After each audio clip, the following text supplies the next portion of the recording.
Sultan Syahrir adalah seorang intelektual, perintis, dan revolusioner kemerdekaan Indonesia.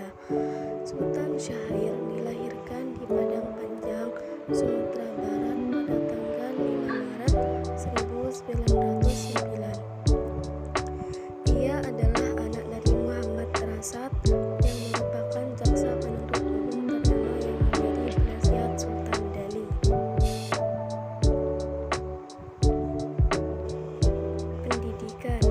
Pendidikan yang pertama formalnya diawali dari kota Medan sampai ia tamat dulu atau setingkat SMP. Kemudian ia melanjutkan studinya di AMS bagian A atau setingkat SMA di kota Bandung. Mula-mula ia masuk ke dalam organisasi Patria Sepuenteku atau Untuk Tanah Air dan Bangsa, yakni suatu organisasi yang didirikan oleh siswa AMS yang ada di kota Bandung.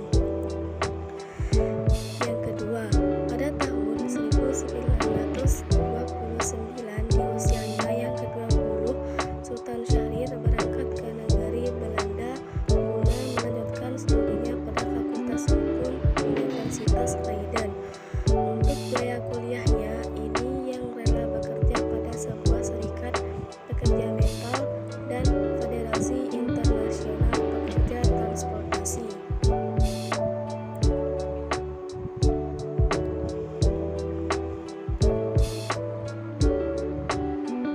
Masa kemerdekaan. Ketika Indonesia telah merdeka pada bulan November 1945, Sultan Syahrir menduduki kursi Perdana Menteri dan sekaligus memimpin kabinet parlementer. Bahkan, selain ditunjuk sebagai PM, ia juga merangkap sebagai Menteri Luar Negeri dan Menteri Dalam Negeri, sebagai kepala pemerintahan dan Menteri Luar Negeri dari sebuah negara yang baru berdiri. Ia sangat aktif diplomasi di tingkat internasional, khususnya dalam upaya untuk mendapatkan pengakuan atas kedaulatan RI di mata internasional. Diplomasinya dianggap cukup berhasil, terutama atas upayanya menghentikan agresi militer Belanda melalui PBB.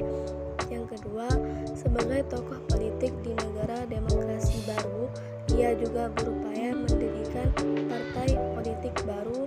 Partai politik yang didirikan Syahrir pasca kemerdekaan adalah Partai Rakyat Sosialis atau PARAS. Pada tanggal 20 November 1945, PARAS kemudian bergabung dengan Partai Rakyat Sosialis yang dipimpin oleh Amir Syarifuddin.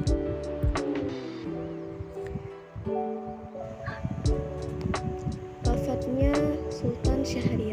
Ia kemudian diizinkan untuk berobat ke Zurich, Swiss, namun karena sakitnya parah, jiwanya tidak tertolong hingga menghembus nafas terakhirnya dalam kondisi sebagai tawanan politik pada tanggal 9 April 1966. Jenazahnya kemudian dibawa ke Indonesia dan dimakamkan di Taman Makam Pahlawan Kalibata, Jakarta.